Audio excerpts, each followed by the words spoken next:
Hi, third graders, and welcome back to the next Richmond Math lesson.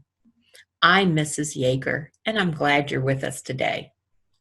Today we're doing Unit 7, Lesson 12. My learning target for today is I can use tangrams to combine and subdivide polygons and name the resulting polygon. But before we get started, let's have our joke. Why did the jelly bean go to school? Why did the jelly bean go to school? To become a smarty. So silly. All right. The materials you're going to need for today's lesson are the tangrams from Tuesday's and yesterday's lesson and a pencil. So when you're ready, let's begin. On yesterday's exit ticket, you were supposed to choose 3 shapes from your tangram puzzle and trace them and then label each of one of them and describe at least one attribute that they have in common.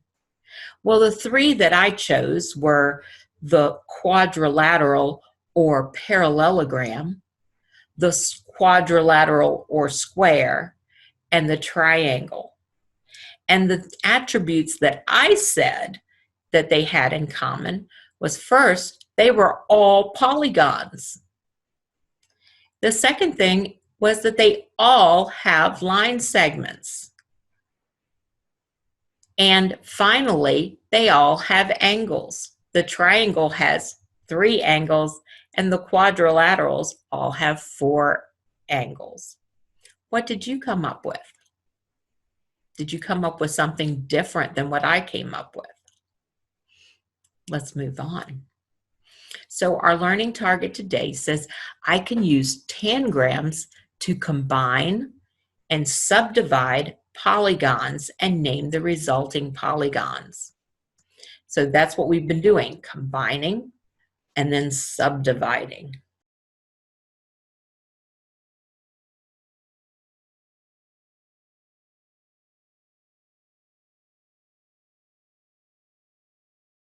So now on your practice set, it says use at least 2 tangram pieces to make and draw 2 of each of the following shapes.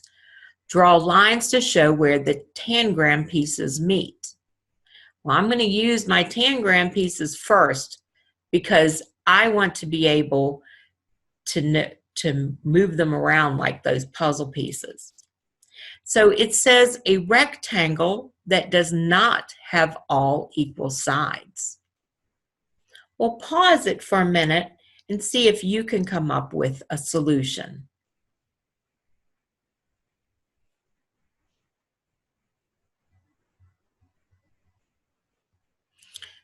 One solution that I came up with was to move this one, but I know that I have to use 2 tangram pieces, so that can't work.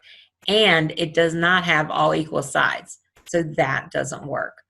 But what if I put this piece and this piece together?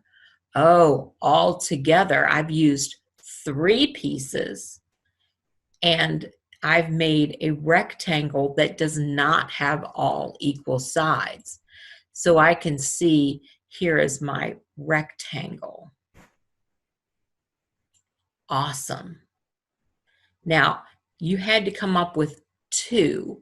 I'm only showing you 1.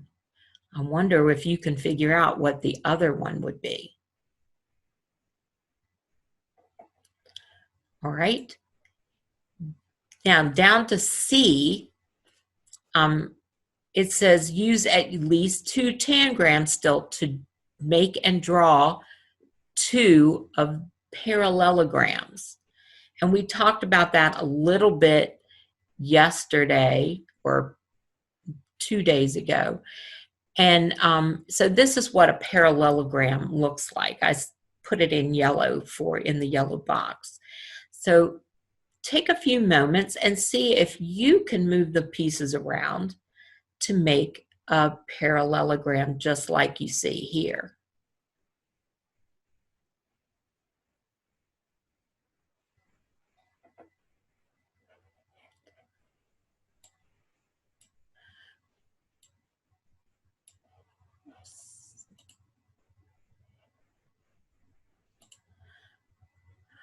Okay, I'm going to look at it, and I would, once again, I'm using these pieces. This is just for my first one, and I think I need, oh, nope, just like that. Now I've made a parallelogram using 3 pieces. Now, you were supposed to make 2. I'm only showing you 1. So see what you can do to find another one. Wonderful. We're going to move down to D on your practice set. And D also, we're using the 2 tangram pieces, and we're making 2 of each of the following shapes. So this one is a trapezoid, which we've already said is also a quadrilateral. So I'm going to give you a few minutes to try to use your tangram pieces to make a trapezoid.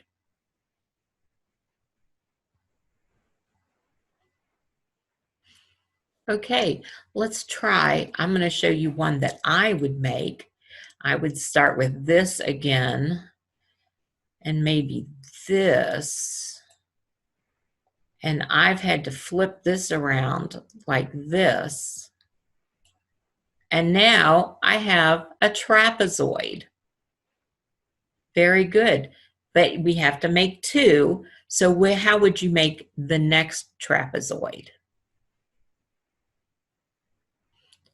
You figure it out, and that's the fun of tangram, is trying to figure out how these things would go together.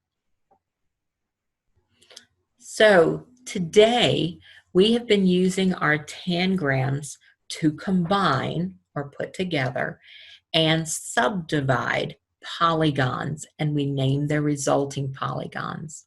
I hope you've had fun. I know Miss Manley has another activity with tangrams for tomorrow. Thank you for joining us, and we'll see you again next time. Bye.